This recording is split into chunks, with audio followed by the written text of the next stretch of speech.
14 ফেব্রুয়ারি এই দিনটি আমরা উদযাপন করব। দিনটি পড়েছে শুক্রবার। আলহামদুলিল্লাহ, কিছু যুবক কিছু যুবতীকে বিভিন্ন পার্কে বিভিন্ন হোটেলে গিয়ে অপকর্মে লিপ্ত হয়।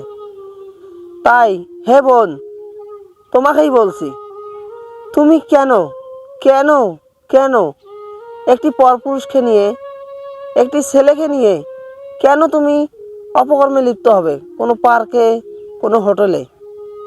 কেন জানো?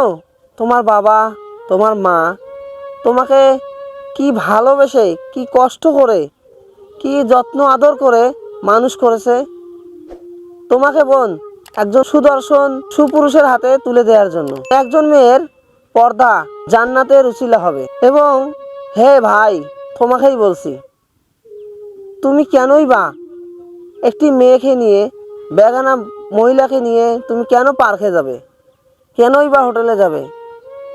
আল্লাহ তাআলা তোমার একটি নির্ধারিত বয়স দিয়েছে বিবাহ করার জন্য। এই সময়টা পর্যন্ত অবশ্যই অপেক্ষা করতে হবে। আল্লাহর রাসূল বলেছেন, কোনো যুবক যদি যুবক বয়সে ইবাদত করে, আল্লাহর কাছে তা অধিক পছন্দনীয়। তাই আসুন 14 ফেব্রুয়ারিকে আমরা অপকর্মে লিপ্ত না হয়ে অন্তত এই দিনটিতে অন্যের থেকে আমরা আলাদাভাবে চলাফেরা করি। যদি আমার কথায় কেউ মন খারাপ করে থাকেন, মনে আঘাত পেয়ে থাকেন, মাফ করে দেবেন।